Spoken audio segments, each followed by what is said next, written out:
Vamos a partir también con la presentación de este hermano. ¿Quién será este hermano? Bueno, este hermano se llama Bernardo Gaete. Él es un laico apasionado, se describe como un laico apasionado. Él es un ex estudiante del CEP, está casado con Fernanda, es padre de 2 niños y además sirve y fue llamado también para el área de la ingeniería comercial, así que los invito a poder recibir con un aplauso inclusivo, así, aplausos así en lengua de señas, a Bernardo Gaete. Bienvenido, hermano.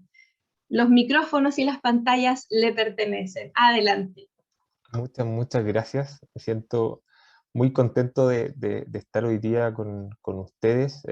Una gran alegría ver muchos rostros y muy queridos por todo el país, desde Punta Arenas, ahí viendo a Marcela, pasando por Concepción, una zona muy querida que está en mi corazón.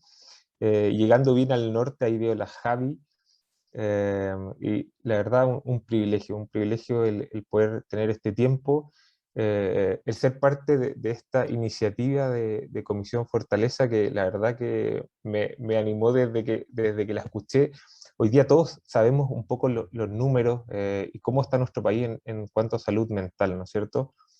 Eh, Vemos un daño grave y un número muy alto de personas que están sufriendo depresiones gravísimas, eh, sin sentido. La pandemia sin duda ha agudizado esto, pero son números que nos deben preocupar y también como iglesia saber qué hacer. Esta parte de la Fundación Camdes viene en respuesta a eso, y por lo tanto me siento muy homenajeado de estar hoy día con ustedes compartiendo algo de lo que el Señor me permite ver de su mano, y es lo que hoy día les voy a compartir. Sin más, bueno, presentarme un poquito más.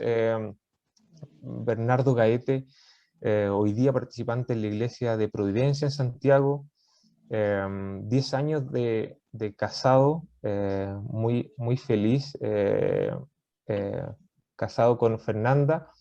De este amor han nacido 2 hijos, Magdalena de 6 años, casi 7, y Gabriel de 4 años. Oriundo de Concepción, y hace ya 7 años viviendo por Santiago. Soy ingeniero comercial, y quiero compartir la presentación para no dar más vueltas y compartirles lo que tengo preparado para hoy día. Ahí, ¿se puede ver? Cuéntenme si puede. Perfecto. Súper. ¿Y se escucha bien? ¿Me pueden dar dedito para arriba, dedito para abajo? Perfecto. Muchas gracias. Bueno, le he puesto a la meditación de hoy día, del caos a la luz. Y antes de entrar en materia, quiero preguntarles, y que podamos pensar, ¿cómo estás tú hoy día? ¿Qué cosas estás viviendo, ya sea buenas, malas? ¿Sientes, o cómo te sientes con respecto al caos? ¿Ves caos alrededor tuyo? ¿Ves situaciones que están pasando que pareciera que están en descontrol? ¿Sientes un poco que la situación a alguien se le escapó de las manos? Un poco de eso vamos a estar mirando hoy día, y vamos a mirar cómo eh, hay algo que Dios tiene que decirnos con respecto al caos, y que ese caos puede ser eh, cambiado directo a la luz. Quiero compartirle imágenes, porque creo que debemos, como iglesia, debemos mirar la situación. No podemos estar solamente en una situación de la comodidad de nuestra iglesia, sino que también tenemos que mirar nuestra realidad. Y estas imágenes creo que hablan un poco por sí solos, una situación que sin duda es de caos y muchas veces aquí hay fotos de la pandemia, es una foto de un centro de salud en Brasil, con muchas personas conectadas, ventilador mecánico, situaciones de guerra en Afganistán, eh, situaciones acá de migrantes tomando pequeñas embarcaciones para poder salir y buscar mejores oportunidades, situaciones en Haití de gran violencia, y no quise mostrar fotos de la realidad chilena, pero todos conocemos situaciones en nuestro propio país, de salud, de contingencia política, social, donde sí podemos evidenciar caos, donde sí podemos evidenciar que hay algo que está en descontrol. Y la pregunta entonces es, ¿cómo estamos nosotros frente a estas situaciones?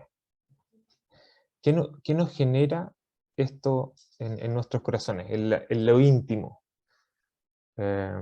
Debo reconocer frente a ustedes, mis hermanos, que a mí me genera mucha incertidumbre, me genera dolor, y en momentos eh, desesperanza, de realmente para dónde vamos, cómo es posible que esté ocurriendo todo esto.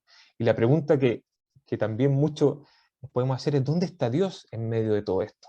¿Sí? ¿Qué pasó con Dios? Aquí hay parte de su creación que está sufriendo.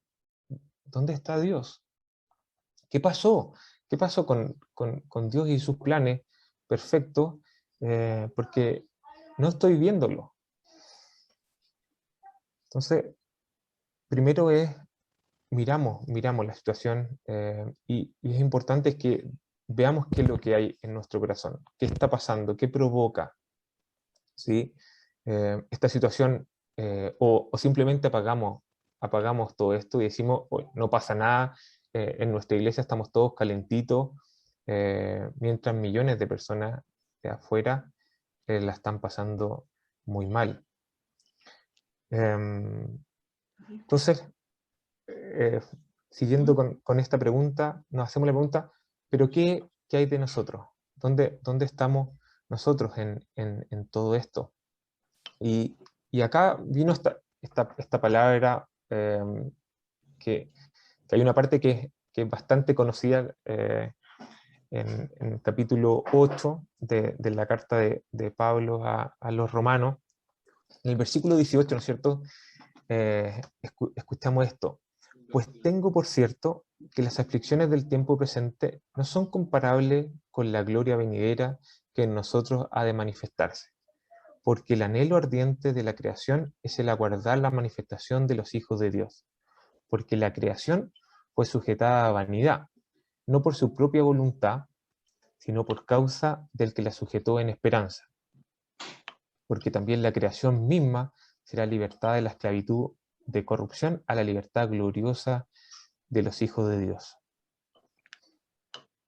Pablo ha estado desarrollando unas líneas de argumentación que lo que lleva es a mostrarnos nuestro problema, ¿no es cierto? Que es estar lejos de Dios por nuestro pecado, y cómo Cristo, con su obra perfecta en la cruz, nos da una salvación, nos da una salida a nuestra vida.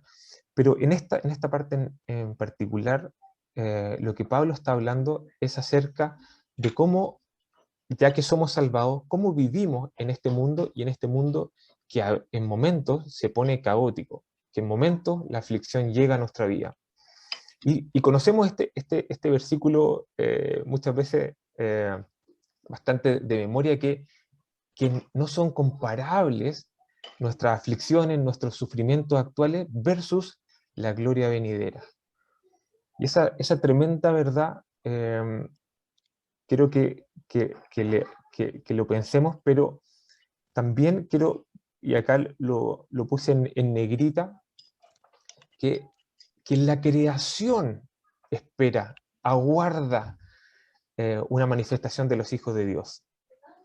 Y es interesante entonces porque, ok, nosotros vemos la situación, nos podemos espantar o nos podemos quedar paralizados con la situación del mundo, pero lo que nos dice Pablo es que la creación está esperando algo, una manifestación de los hijos de Dios. Entonces, si la iglesia está paralizada, si los hijos de Dios están paralizados, toda la creación va a quedar sin esa respuesta, sin esa manifestación eh, que, que necesita eh, eh, esta creación. Entonces, de nuevo, ¿cómo está la creación? Bueno, vemos una creación que está en caos, pero espera ser rescatada, necesita ser rescatada.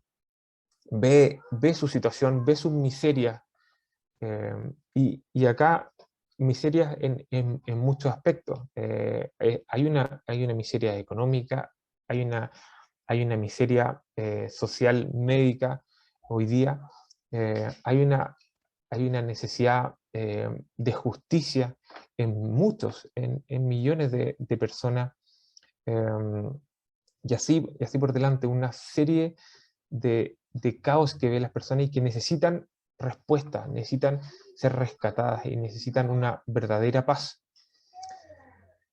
¿Y cuál es quizás el gran punto? Y hay un libro de la Biblia que nos habla fuertemente de este punto, que es el libro de Eclesiastés, que es un mundo que vive sin un sentido. El autor de Eclesiastés nos dice una y otra vez, todo es un sinsentido, todo es vanidad de vanidades. El mundo gira una y otra vez y al parecer nada tiene un sentido verdadero. Y eso es lo que viven millones de personas que no tienen un sentido al levantarse en la mañana, al acostarse con quizás miedo en la noche, sin un sentido para el día siguiente. Pero el pasaje que acabamos de ver nos dice algo muy importante, que fue sujetada a un sinsentido, y esto es donde nos lleva a Génesis 3, ¿no es cierto? Donde Génesis 3, Dios nos, nos da un juicio, ¿no es cierto? Dice que nuestro pecado tiene un costo, y por lo tanto sujetó a un sinsentido a la creación, pero nos dice el versículo 20, porque la creación fue sometida a vanidad, no de su propia voluntad, sino por causa de aquel que la ha sometido, y agrega en la esperanza, ¿sí? Hay una esperanza que necesita recibir este mundo. Un mundo sin sentido necesita una esperanza real, concreta, que no se marchita, ¿sí? ¿Y cuál es esta esperanza? Espera la manifestación gloriosa de los hijos de Dios. Necesita ser liberada, ¿sí? Y esto nos lleva a pensar que hay una gloria más grande que nuestro propio sufrimiento. Hay una gloria mucho más grande que todo lo que ocurre en este mundo. Por lo tanto, sin desconocer esos sufrimientos, sin minimizarlos, hay una gloria que necesita ver este mundo para inclusive entender el sufrimiento actual.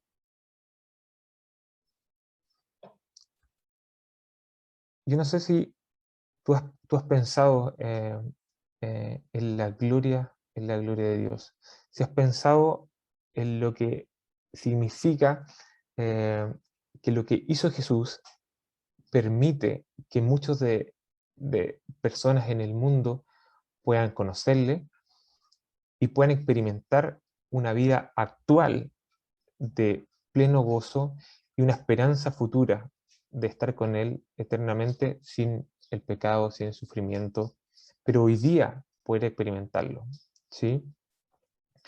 Quiero contarles algo bien eh, personal con respecto a esto, porque es bueno quizás entablarlo en la realidad, en que no son solamente palabras palabras de Dios en el vacío, sino que son en la vida misma, ¿sí? Hace cerca de 10 años atrás llegó una de esas noticias fuertes a la vida de mi familia, y es que mi hermana Pilar tenía un cáncer, y un cáncer bastante agresivo, un sarcoma de Ewing, que es finalmente un cáncer a los huesos que generalmente da a niños menores de 12 años, pero mi hermana tenía 25 años y fue diagnosticada con este cáncer. Y creo que cuando nos llega la noticia, nos embarga el temor. Uy, un segundo, que hay alguien que está ladrando por aquí. Espérenme un poquito. Un segundo.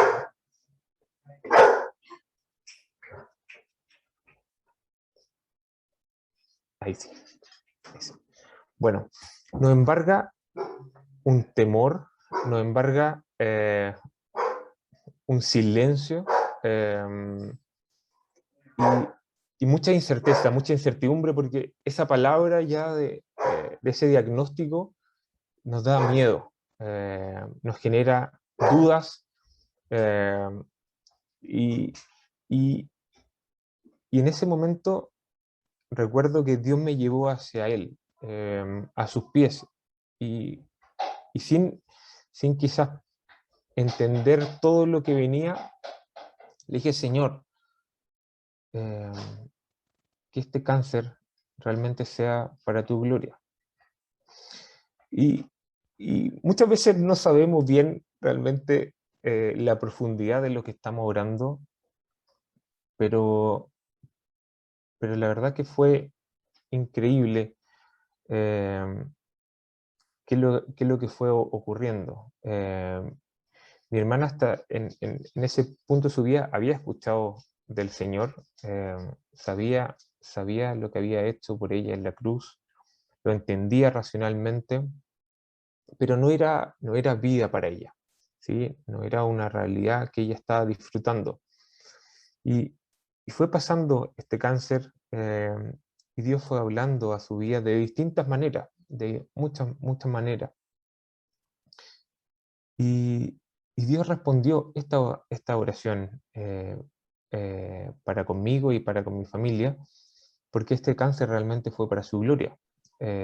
Hoy día, hace 5 años, Pilar partió, pero partió a la gloria de Dios, porque este cáncer le permitió conocer a Dios, ser una hija amada y pasar de ese sufrimiento a la gloria de Dios. Dejó de tener sin sentido a tener un sentido su vida, a tener propósitos eternos, y su sufrimiento, este cáncer, fue una oportunidad para que muchos escucharan a Pilar hablar de Jesús, y que este cáncer solamente era un paso para estar más cerca de Jesús. Quiero llevarlos a cómo parte el caos, y cuando vamos a Génesis 1, son estas las palabras. Fíjense cómo podemos ver en el inicio que hay caos. Fíjense, Dios en el principio creó los cielos y la tierra. La tierra era un caos total. Las tinieblas cubrían el abismo, y el Espíritu de Dios se movía sobre la superficie de las aguas. Y dijo Dios: que exista la luz, y la luz llegó a existir. Dios consideró que la luz era buena, y la separó de las tinieblas. Creo que cuando pensamos en el libro de Génesis, muchas veces pensamos Génesis 3, ¿sí? Y lo que ahí ocurre. Pero al pensar en estos primeros versículos del capítulo 1, me llevan a pensar mucho en que el caos es algo que en momentos puede vivir junto a Dios. Dios crea el cielo y la tierra y nos habla que la tierra estaba desordenada, que había un cierto caos en la tierra. Pero lo que más me llama la atención es que hay un cambio luego de crear el cielo y la tierra. Hay una palabra donde Dios hace un mandato que exista la luz y eso transforma la situación. Jesús en el Evangelio dijo las siguientes palabras: yo soy la luz del mundo. El que me sigue no andará en tinieblas, sino que tendrá la luz de la vida. Jesús hablando a sí mismo, yo soy la luz del mundo. Dios en Génesis nos dice que exista la luz. Y la luz llegó a existir, ¿sí? Jesús sabemos que está desde el principio. No es algo que llegó a existir de la nada, sino que siempre ha existido. Es Dios mismo, ¿no es cierto? El Hijo de Dios. Jesús toma esa palabra y dice, yo soy la luz del mundo. ¿Qué implica eso para nuestros tiempos de caos? Bueno, algunas conclusiones que quiero compartir con ustedes, y es que el caos y el sufrimiento entonces veo que tienen lugar en nuestra existencia de este lado de la eternidad. Tienen un sentido, tienen un propósito de este lado de la eternidad. Sabemos que del otro lado de la eternidad, cuando se establezca 100% el reino de Dios, al regreso de Jesús, ya ni el caos ni el sufrimiento van a ser parte de nuestra existencia. Lo segundo que podemos pensar es que Dios puede cambiar la más oscura de nuestras tinieblas en una luz resplandeciente. Y la manera es que si la llevamos a Dios, si llevamos nuestras tinieblas, nuestras preocupaciones, nuestras dudas, esos lugares oscuros donde quizás hoy día te sientes en tinieblas o ves tinieblas en este mundo, llevárselas a Dios, porque Él las puede transformar en luz admirable. Jesús, al reconocerse como luz verdadera, nos está diciendo, yo puedo poner luz a esa tiniebla. ¿Sí? Es impresionante cuando está todo de noche y todo muy, muy oscuro, y vamos y prendemos una pequeña vela, y ella tiene la capacidad de permitirnos ver, de permitirnos saber dónde está y no chocar con la mesa, con las sillas, poder entonces caminar. Por lo tanto, es posible conocer, disfrutar y dejarse ser iluminado por Jesús, porque esto nos permite ver, y al ver nos permite guiar a otros al lugar correcto. Bueno, permítanme orar por esto que hemos escuchado. Padre, gracias, Señor, porque todo lo que creaste, Señor, es bueno. Gracias, Señor, porque tus planes son perfectos. Gracias porque en medio de un mundo que está en caos, en ciertas cosas que vemos, tú tienes control, Señor. Y también, Señor, tú has permitido, Señor, que este mundo haya una manifestación de tus hijos, Señor. Te pido que nos des, Señor, las herramientas, que nos des tu gracia para poder vivir en medio de este mundo y poder ser luz viviendo de tu mano. En el nombre de Jesús, oro. Amén. Muchas gracias, querido Bernardo, por compartirnos esta palabra del Señor. Muchas gracias porque aclara mucho que el caos convive con Dios, pero Dios es dueño de todo esto. Así que muchas, muchas gracias.